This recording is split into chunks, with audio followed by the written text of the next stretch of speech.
Hey guys, how do you stick with the keto diet? That's what we're gonna talk about in today's video. I've got a few tips and tricks. The last one that I'm gonna share is one for anybody out there who's like me, who's a sweet tooth, especially right before bed. So stick around for that and I will share that. I've been doing keto for a couple months now, the ketogenic diet. I've had great experience with it. I am somebody who has jumped from thing to thing to thing, never been able to stick with something for longer than a week, and this seems to be something that really works for me, and I'm going to share with you why. So the first tip for staying on the ketogenic diet is understanding the science behind it. We have been lied to by the nutrition industry into thinking that low-fat diets, high-carb diets are the best thing that's out there. That happened back in the 60s, and then surprise, surprise, when they did that, diabetes and obesity and all that went up when people tried to do low-fat, high-carb. So understanding the science behind why it's okay for you to eat really high-fat is really important. Because when you're gonna be sticking cheese and sour cream and avocados and oil in everything and eating chicken, like chicken thighs with the skin on, you really need to understand the science behind it to make it work for you. I'm gonna link a video because there's this guy called Dr. Volek who's worked with the United States Special Forces, Special Operations soldiers, and different colleges and things like that. And he's got this about hour-long video that is so incredibly helpful in understanding this, and it comes from a doctor. So better to listen to him than to me. That's the first tip, understand the science behind it. Okay, the second tip is go to this website. I'm gonna link it below. And it's called Keto Calculator. And what you're gonna do is put your age, your height, your weight, your body fat percentage, how active you are, and then it's gonna calculate for you how many calories you should eat.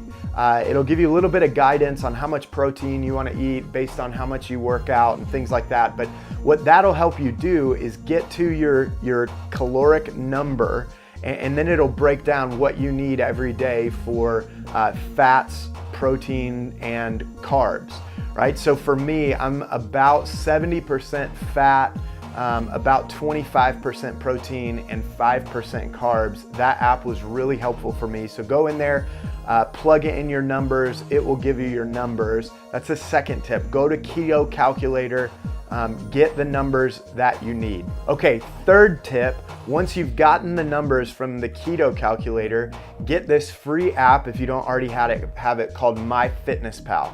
What this is gonna do is allow you to track your meals, track your calories, your macronutrients, the fat, protein, carbs, and you can also in that app put in specific goals. So if you say, hey, my goal is, like mine, 2,000, about 50 calories per day, that puts me in a 20% deficit. And my goals are, 70% of that coming from fats, 25 from protein, 5 from carbs.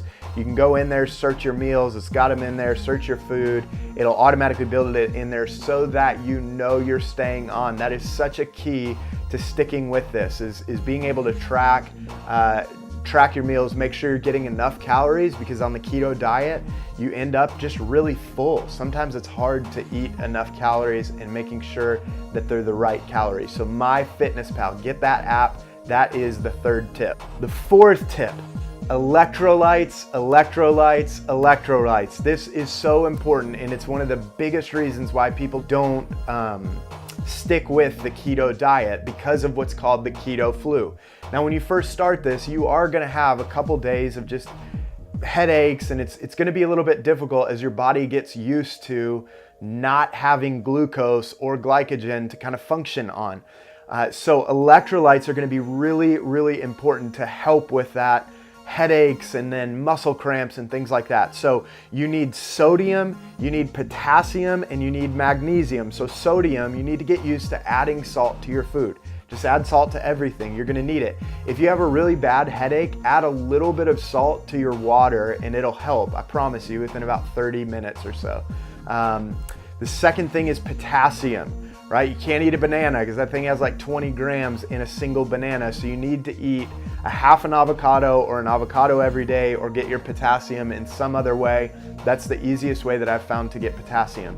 Magnesium, the third electrolyte, that one's a little bit difficult. And so what I do is every day I take a calcium and magnesium supplement. It's 2 pills you take per day. That helps dramatically with the muscle cramps, headaches, all those different things. So electrolytes, that's the 4th tip. Fifth tip, this one's so huge. Keto coffee. Some people call it bulletproof coffee.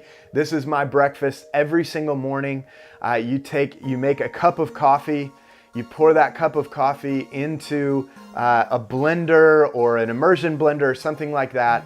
Add 1 or 2 tablespoons of butter, 1 or 2 tablespoons of coconut oil. If you don't like the flavor of coconut oil, add MCT oil. You get the same benefits without the taste of coconut oil.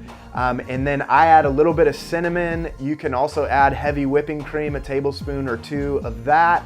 And then if you need to, you can add stevia. I would really recommend staying away from artificial sweeteners. You don't need it. Do all that, blend it in a blender, pour it out. It's the same consistency as like a latte. Super good, really filling, because depending on how you're making that, you're getting somewhere between 200 and 400 calories, depending on how much butter, coconut oil, and heavy whipping cream you put on it, but it's really good. I eat that for breakfast, quote, eat that, drink that for breakfast every morning, and then I'm not hungry again until noon or 1 o'clock. So keto coffee, bulletproof coffee, definitely start drinking that if you're not already. The last tip, this is for you guys who, like me, you've got a sweet tooth. I've got a sweet tooth. I typically get it at night. Fat bombs, okay? Fat bombs are your friend. Fat bombs are this great recipe.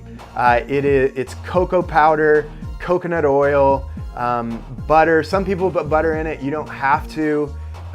Peanut butter or almond oil or almond butter.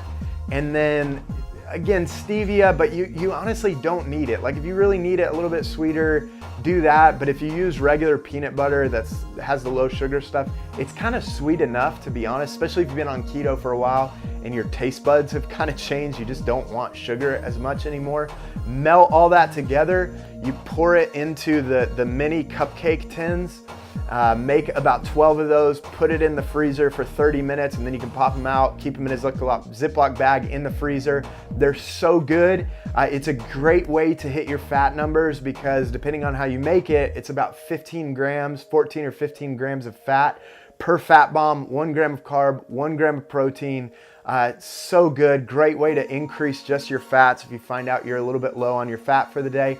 But then the other thing is, man, I take one of those, I eat one of those almost every evening, because it's just a good, it's a good kind of snack, a good treat. It's been so helpful for me in staying on keto.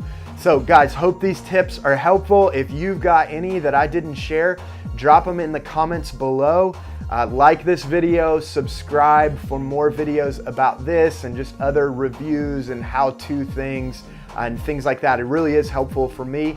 If you do that, hope you enjoyed this video, and we'll catch you in the next one.